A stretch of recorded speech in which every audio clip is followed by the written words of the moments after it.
Hello students, this is Miss A and we are going to start part 1 of a book reading. We're going to be reading the story of Ferdinand by Munro, who is our author. Remember, our author is the one that writes all the words for the books. And the drawing is by Robert Lawson, who is also our illustrator. Our illustrator is the one that draws all the pictures for the story. Now, just looking at the cover of the book, what do you think is going to happen in our story? Well, let's find out. Once upon a time, in Spain, there was a little bull, and his name was Ferdinand. Aw, and there's Ferdinand. All the other little bulls he lived with would run and jump and butt their heads together.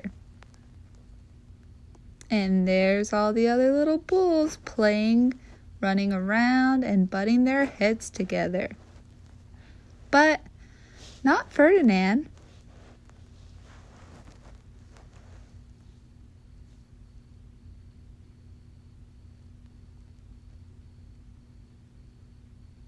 He liked to sit just quietly and smell the flowers.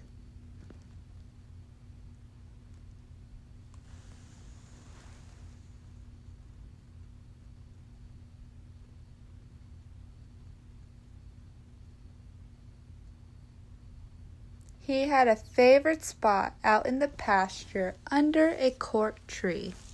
Now, pasture is another word for field. So he was in a flat piece of land that had a tree.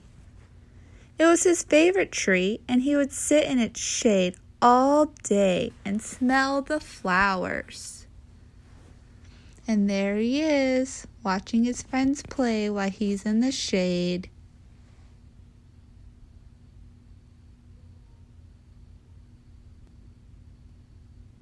Sometimes his mother, who was a cow, would worry about him.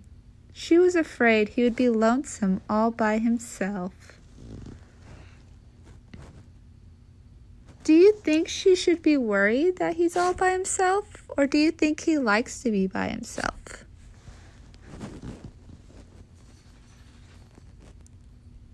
Why don't you run and play with the other little bulls and skip and butt your head?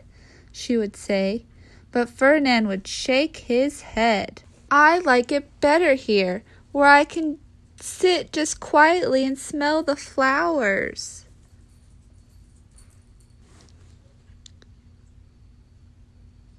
His mother saw that he was not lonesome, and because she was an understanding mother, even though she was a cow, she let him just sit there and be happy.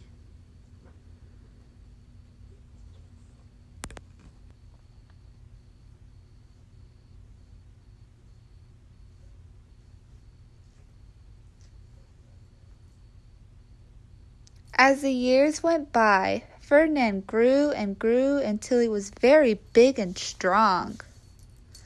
Oh, look, at the tree it says 1 week, 3 months, 1 year, and 2 years. He sure did grow a lot in 2 years.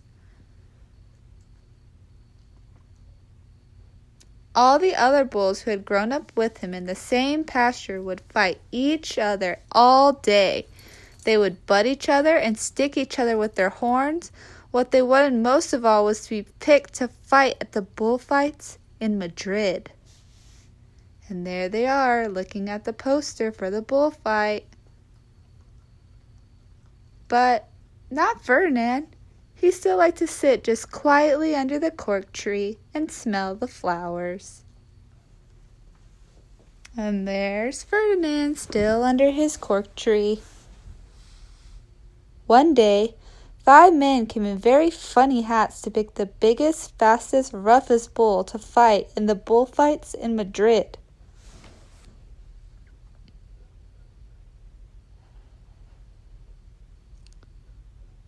All the other bulls ran around snorting and butting, leaping and jumping so the men would think they were the very very strong and fierce, and pick them.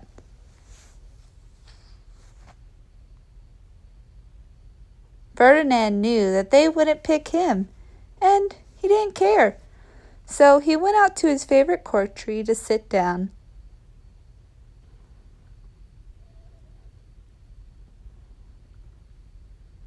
He didn't look where he was sitting, and instead of sitting on the nice cool grass in the shade, he sat on a bumblebee. Uh-oh.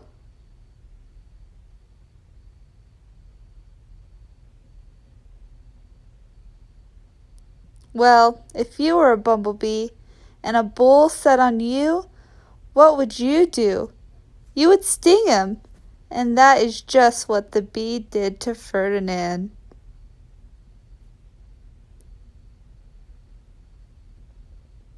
Wow! Did it hurt? Ferdinand jumped up with a snort. He ran around puffing and snorting, butting and pawing the ground as if he were crazy.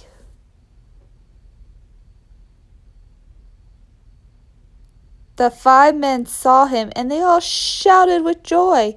He was the largest and fiercest bull of all, just the one for the bullfights in Madrid. Uh-oh, what did Ferdinand get himself into? So we're halfway through the book, guys, and I'm going to stop right here. I want you to put on your thinking cap. Think about, what is Ferdinand like? And what do you think is going to happen to Ferdinand the Bull?